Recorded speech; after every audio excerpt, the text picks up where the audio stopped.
Olá, vamos para mais uma videoaula e hoje nós vamos estudar um pouco mais sobre as plantas. Hoje nós vamos estudar sobre a estrutura das plantas.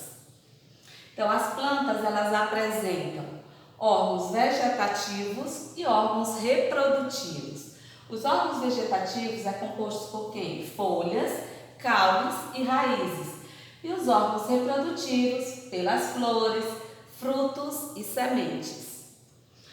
Aqui nós vamos falar um pouco sobre a raiz. Qual a função da raiz?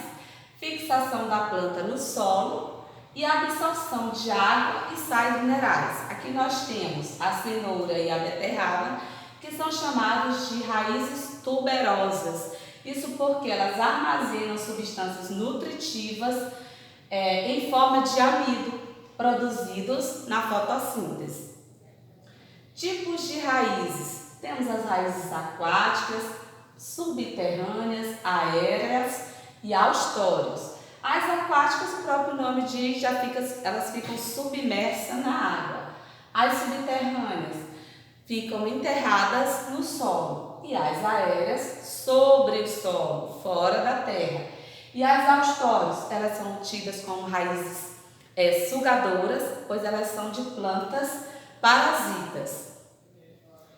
Caule, vamos conhecer um pouco sobre a importância do caule. Nas plantas vasculares, elas apresentam vasos condutores de seiva. Eles transportam água e nutrientes para todas as partes da planta. Ela tem a função também de sustentação de folhas, flores e frutos.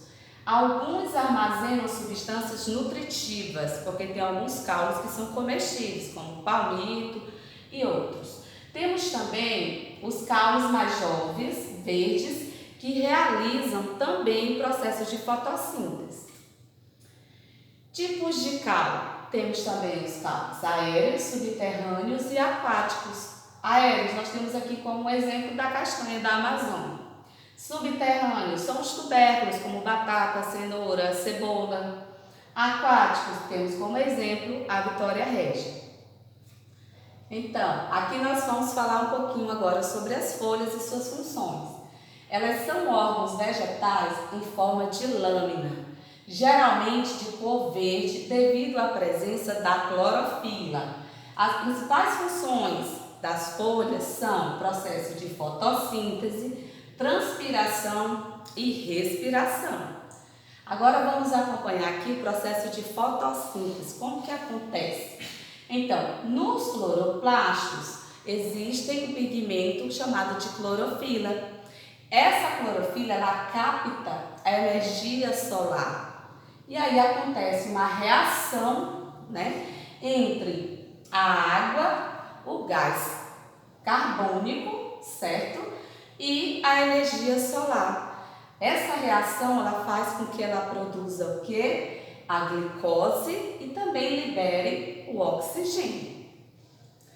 E a transpiração? As plantas, elas perdem muita água para o ambiente, mas mesmo assim elas são capazes de realizar suas funções vitais.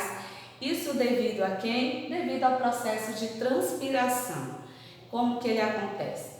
Aqui nós temos, os estômatos, que eles ficam localizados na epiderme das folhas. Esses estômatos, eles podem ser abertos ou fechados, tá bom? E aí eles são responsáveis por quê? Pela transpiração e pela troca gasosa entre a planta e o ambiente. Por isso que ela consegue exercitar suas funções vitais. E aí nós temos algumas folhas modificadas, que são as brácteas e as folhas insetívoras. Tá? As brácteas, elas são folhas geralmente bem coloridas. E aí elas têm a função de proteção de flores e a atração de polinizadores. Temos aqui as folhas insetívoras, que elas têm a função de quê? Capturar principalmente insetos por meio de uma secreção de uma substância que mantém organismos presos a ela, chamados de quê? De plantas carnívoras. Então, faça suas atividades, capriche na sua leitura e resolva tudo direitinho. Até a próxima aula.